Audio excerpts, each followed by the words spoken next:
Okay, is it just me or has like nobody ever made a video about the April Star cousin?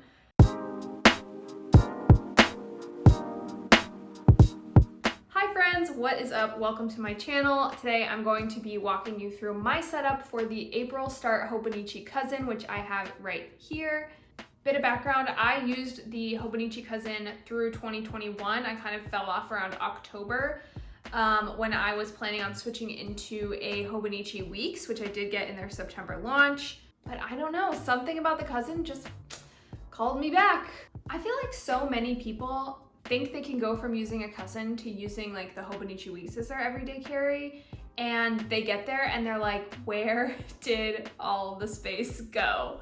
That is what happened to me. So I was using a Hobonichi Weeks for the first 2 months of the year. I used it actually in December, January, and February, so I used it for about 3 months. But I got to March and I quickly realized that I felt too constrained by the Hobonichi Weeks. It is a tiny, tiny planner. And of course, I get to March and I am really deeply, deeply missing the girth of a Hobonichi cousin.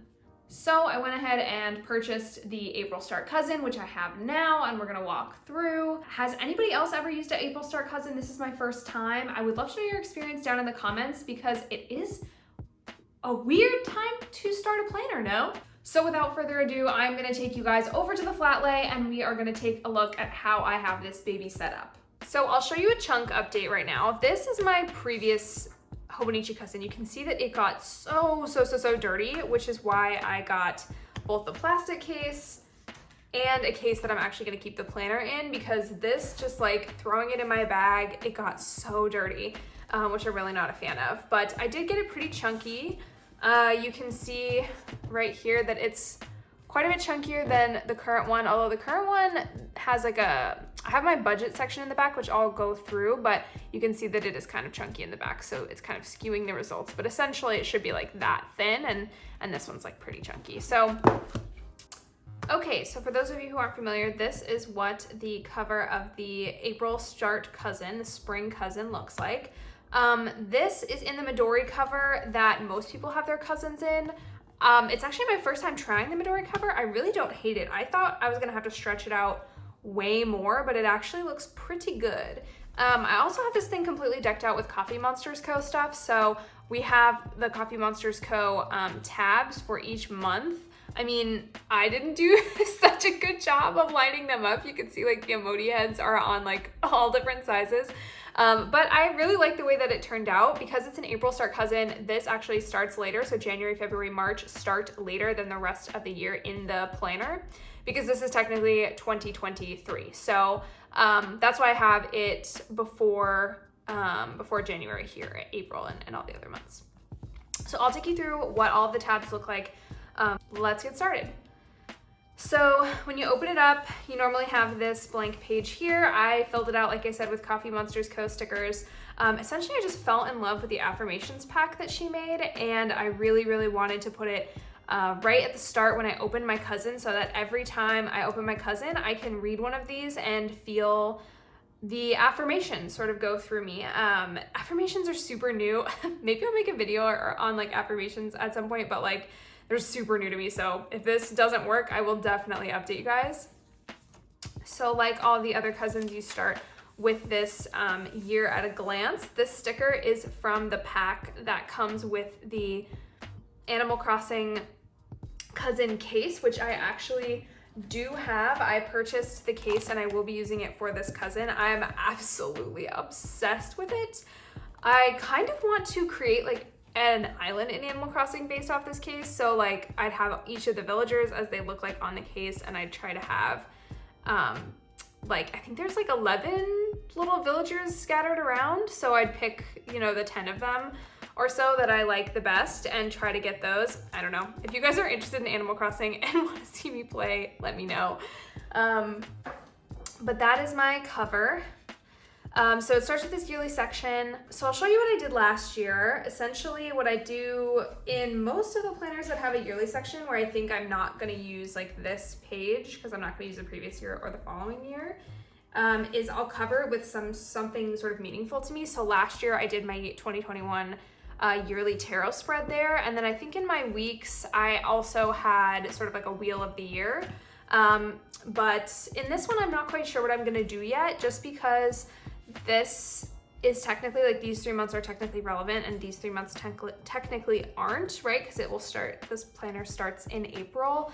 So not quite sure yet. I might just leave it blank, honestly. Next section is the yearly overview section.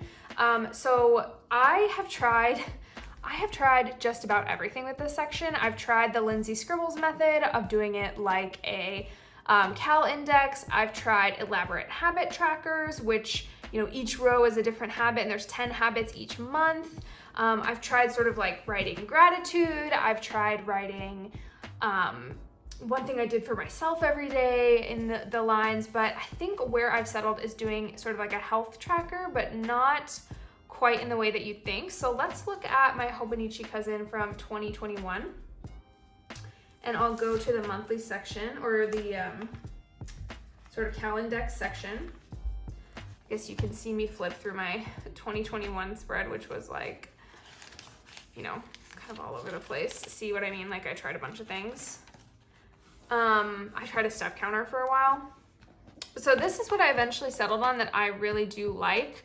And I was trying this out in March, which is why you see it says 3/22 here. I didn't really follow through to the end of the year or the end of the month, but I did pretty good in the beginning, and I think I could sustain this for an entire month. So at least for April, what I'm gonna do is I'm gonna be tracking my mood, my energy, my sleep, and my period cycle. So you can see that I have little markings for my period cycle, and then kind of some notes. So I might rather be tracking energy than mental health. In the beginning, green was mental health, and then I switched to energy. So I've troubleshot a little bit of the process here. Essentially, these four things, I really want to know how they relate to each other. So doing this sort of method and having it 1 through 10 on the side is actually, I think, going to be super helpful for tracking my health. So that is how I plan to at least run April, but I'm not sure about the rest of the months. We'll see how April goes. And this starts in April, right? It doesn't start in January, and it does go through March of next year. So for the monthly section, what I'm going to be doing is I'm going to be filling it with all of the media, so books, movies, TV shows, even YouTube channels or sticker shops that I'm really into that month. I'm going to be filling this with those at the beginning of each month. I have these little sticky notes that I just got from Jet Pens. They are these little round sticky notes. Any tiny sticky notes would do if you wanted to sort of copy this method. But essentially, I'm writing the movies that I watched down on a sticky note when I watch them. When I start a new season of television, like I started Atlanta season 1 here, I'm gonna write that down. Peacemaker, I started here, so I'm gonna write that down. Tim started playing Elden Ring, so pour one out for all the girlfriends out there who lost their boyfriends to Elden Ring for like the past month, but I actually really love watching him play video games. So I sort of backseat gamed Elden Ring for a long time this month, so I'm gonna do a couple pictures of that. And then essentially I'll just like print out the pictures, either the covers or scenes or shots or something from these movies and materials, and paste them in the little boxes when I watch them. Here's sort of what a forward planned month would look like. So for the rest of the months in the year, I have these sticky notes, which I'm essentially going to be using as like a monthly plan in advance. So if I think of a task, instead of writing it, you know, on a daily page somewhere or wherever, I'm going to come to this page and I'm going to write whatever I have to do. So you can see for my April inbox, just ignore how ugly that calligraphy is, but for my April inbox, I need to do my taxes in April. So taxes is written down. But for the most part, these are blank right now because I really don't forward plan too much in advance. I usually have maybe a couple things for like the next month. So let's go to the weekly section. Yeah, so this layout is why I came back to this planner. I actually did try the A6 version. So I got one of the smaller A6 weekly supplements when I was buying the planners I thought I was going to use. So I thought I was going to be using the Hobonichi Weeks. So I bought this like little mini layout thinking I could just use it as a fun memory keeper, but it really didn't stick. It's just like not big enough for me to forward plan and memory keep in, which is what I like to do in my weekly spreads. So I used it for a couple of weeks, but now this is just sort of like an eternal journal I'm going to have that is going to test out some weekly layouts, and I'm just going to keep it for that purpose essentially.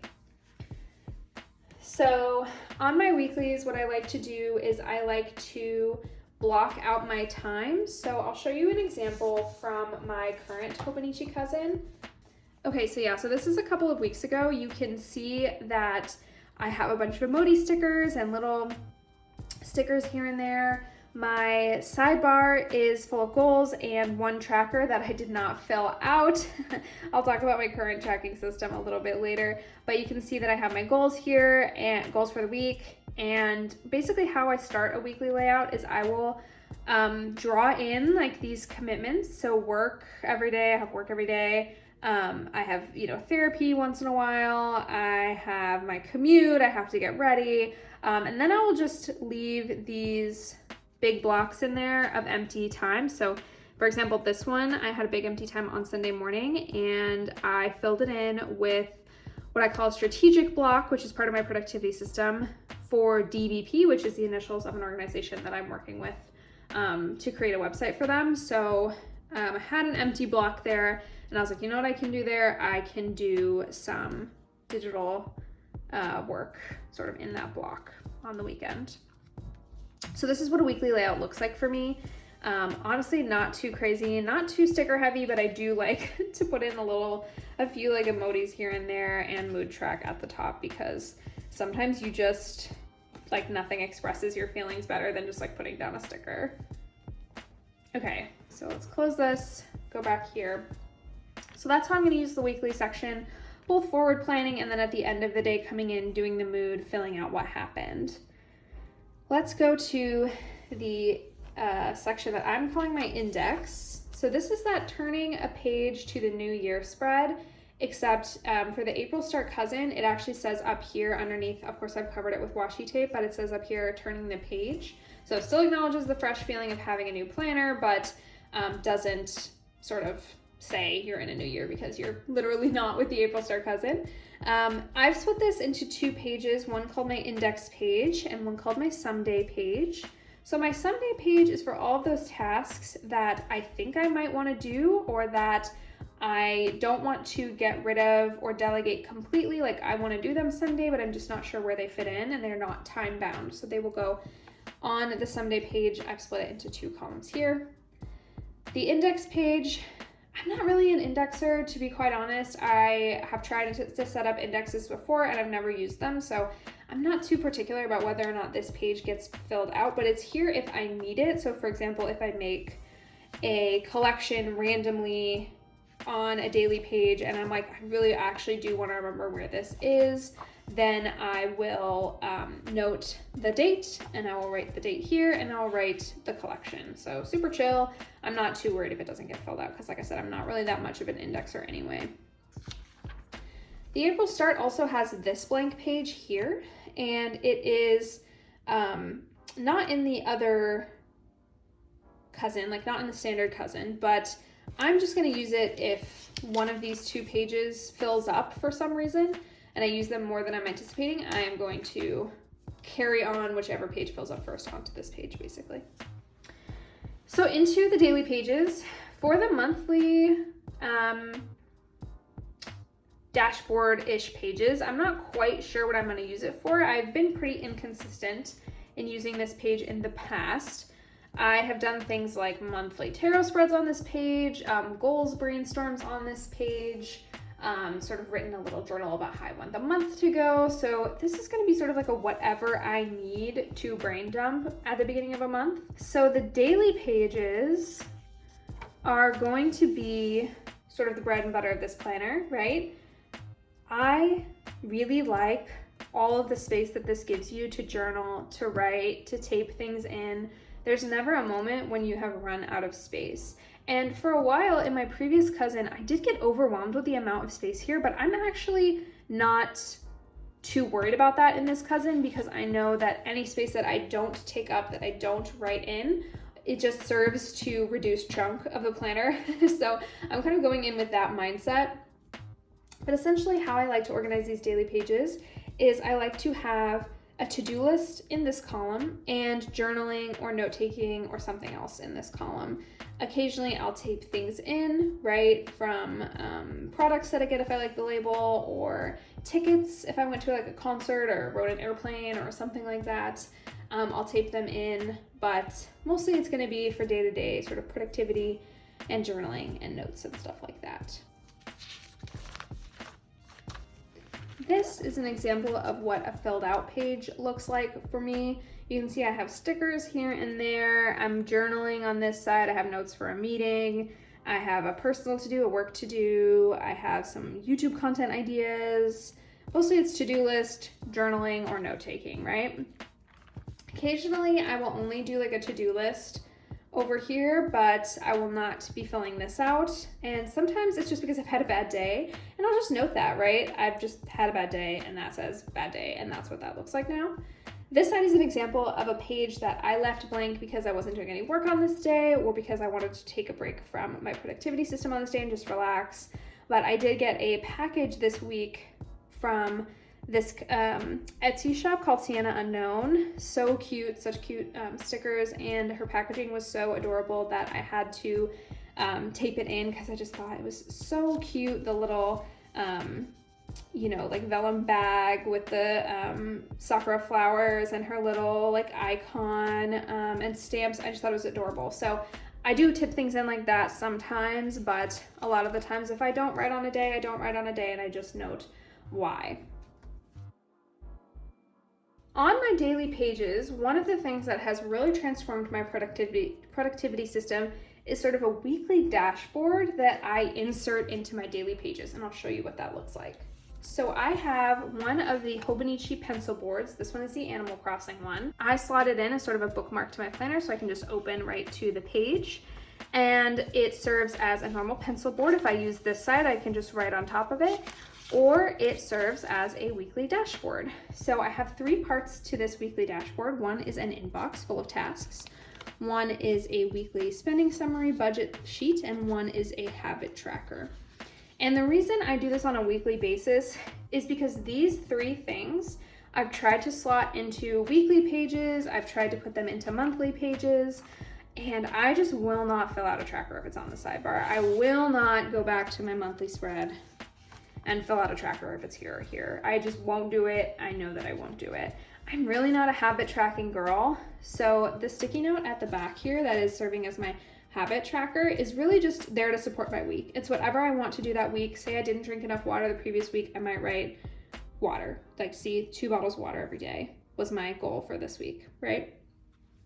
A lot of it is journaling stuff. So I wanna make sure that I'm keeping up with my journal, because I have set up this system and I really don't want to lose anything. So I'm filling out yesterday, I'm filling out the yearly spread, I'm filling out the journaling, I'm doing my mood tracker, so stuff like that that's related to my journal. But I can change this up every week. If it's not serving me, I can just do a new one every week. And if I don't have time to do one that week, then it just doesn't exist. And there's no pressure. Like, I haven't set up a whole month in advance. I haven't set up a whole year in advance of habits that I want to track. It's just really low key, what is going to support my week. Then I have a weekly spending summary. I'm just covering up some purchases that I made here with a sticky note, but essentially it has a weekly spending priorities box, which I can put things like if I have a haircut that I need to pay for, or I bought plane tickets last week, so I had plane tickets written in a weekly spending priority box. It has weekly purchases where I write down everything I've purchased. There are a couple columns under here for price, whether someone owes me money for it, and then whether or not I regret it, which is a super useful reflection tool actually, because sometimes, you know, you make snap purchases and you want to know if it was actually useful to you. So that definitely helps me review. And then a spending summary, so at the end of every week, I'll go through and tally up what I spent on my student loan, groceries, eating out, etc., and what I made in terms of cash money that week as well.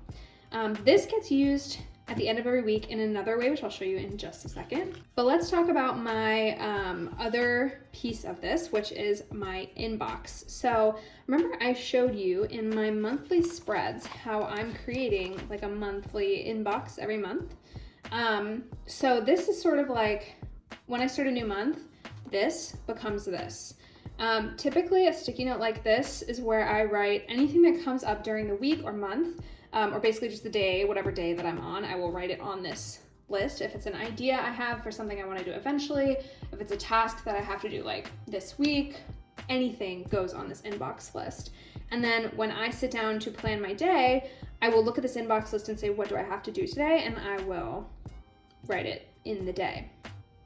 Now, of course, if I'm on Wednesday here and I know that I have to do something on Friday or Saturday, I won't bother writing it on the inbox. I'll just flip to Friday or Saturday and I'll just like write it on the day that I know I have to do it. But if it's something that I still haven't planned out or still haven't really thought out, I'll put it on here and I'll figure it out later. So at the end of every week, my goal is to go through this sticky note and decide what is still useful, still relevant to my life, what I want to keep, what I want to schedule, what I want to even put on my someday list, right? We talked about my someday list earlier. So if it's something that I know I want to do eventually and I don't want to delegate, but that I'm not ready to fully plan right now, I'll put it on my someday list and then it gets it out of my space. And I'll create a new sticky note here that serves then as my inbox.